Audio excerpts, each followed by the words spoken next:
Penetapan APBDes tahun 2021 paling lambat tanggal 31 Desember tahun 2020. Ketentuan ini merupakan amanat dari Peraturan Menteri Dalam Negeri Nomor 20 Tahun 2018 tentang pengelolaan keuangan desa.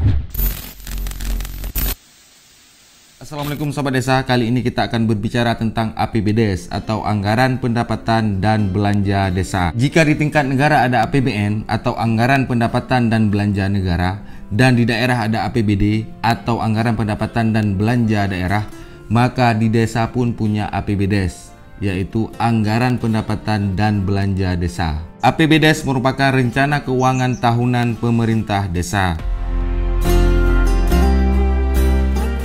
Dasar hukumnya adalah Peraturan Menteri Dalam Negeri Nomor 20 Tahun 2018 tentang pengelolaan keuangan desa. Ada 3 komponen pokok dalam struktur APBDes yang perlu dipahami. Yang pertama adalah pendapatan desa, yang kedua adalah belanja desa, dan yang ketiga adalah pembiayaan desa. Bagi teman-teman yang sudah pernah menyusun APBDes pasti paham dengan ketiga komponen tersebut. Namun bagi yang baru terjun ke desa dan mengabdi ke desa, pasti masih merasa bingung dengan ketiga komponen tersebut. Untuk itu saya akan menjelaskan secara ringkas 3 komponen tersebut dan semoga mudah dipahami. Yang pertama adalah pendapatan desa. Ada 3 sumber pendapatan desa. Yang pertama adalah PAD atau pendapatan asli desa. Sumber pendapatan kedua adalah transfer. Dan sumber pendapatan ketiga adalah pendapatan lain-lain.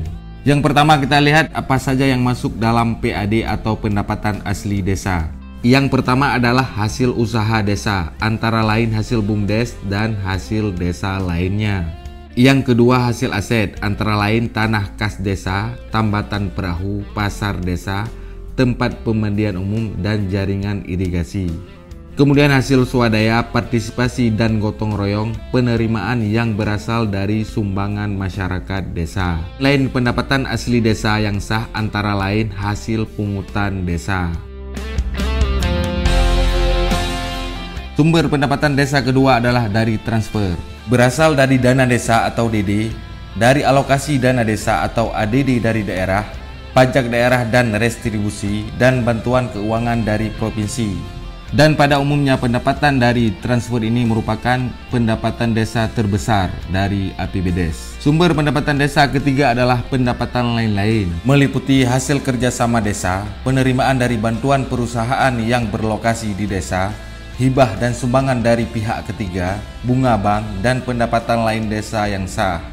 Dana desa yang diperoleh tadi sebagai pendapatan desa, baik dari PAD, transfer, dan pendapatan lain-lain yang sah, maka akan digunakan untuk belanja yang merupakan komponen kedua dari APBDes. Belanja adalah segala pengeluaran yang merupakan kewajiban desa dalam 1 tahun anggaran yang tidak diperoleh kembali pembayarannya oleh desa.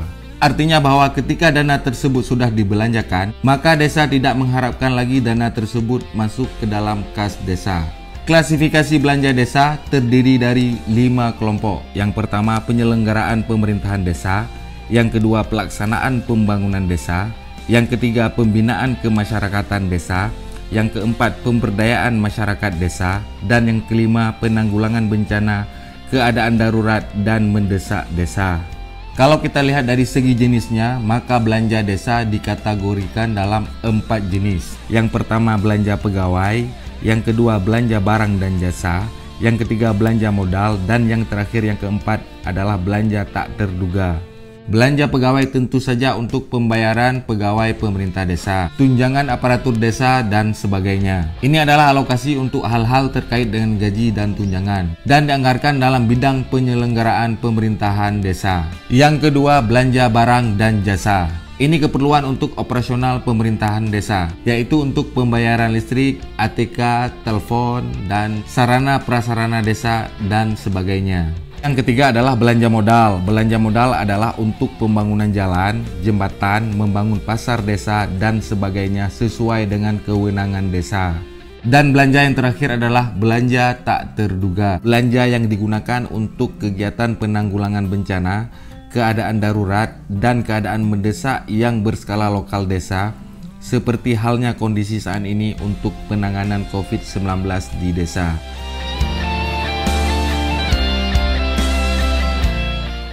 Kemudian komponen yang ketiga adalah pembiayaan desa, merupakan semua penerimaan yang perlu dibayar kembali atau pengeluaran yang akan diterima kembali baik pada tahun anggaran yang bersangkutan maupun pada tahun anggaran berikutnya. Pembiayaan desa dibagi dalam dua kelompok. Yang pertama penerimaan pembiayaan dan yang kedua pengeluaran pembiayaan. Yang pertama penerimaan pembiayaan meliputi silpa tahun sebelumnya, pencairan dana cadangan, hasil penjualan kekayaan desa dipisahkan kecuali tanah dan bangunan. Kemudian yang kedua, pengeluaran pembiayaan terdiri atas pembentukan dana cadangan dan penyertaan modal seperti penyertaan modal ke BUMDes. Mungkin di antara teman-teman masih ada yang keliru dalam memasukkan permodalan BUMDes. Kadang dimasukkan dalam bidang pemberdayaan masyarakat desa. Padahal jika kita teliti dan memahami regulasinya, penyertaan modal BUMDes itu masuk ke dalam pengeluaran pembiayaan. Gambaran format APBDes tahun 2021 ada pada lampiran Permendagri nomor 20 tahun 2018 tentang pengelolaan keuangan desa, atau bisa di-download di deskripsi di bawah dan juga sama terdapat dalam aplikasi Siskedes. Nah, yang terakhir dari video ini adalah yang sering jadi pertanyaan. Yang pertama, kenapa APBDes terlambat ataupun tidak tepat waktu ditetapkan oleh pemerintah desa? Dan pertanyaan kedua adalah, apakah APBDes masih menjadi dokumen rahasia pemerintah desa?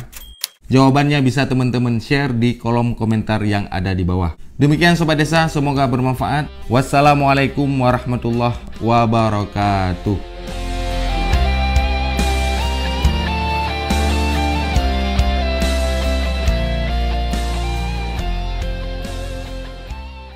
Tiga, dua, satu, ayo. Assalamualaikum semuanya. Hari ini 3, 2, 1.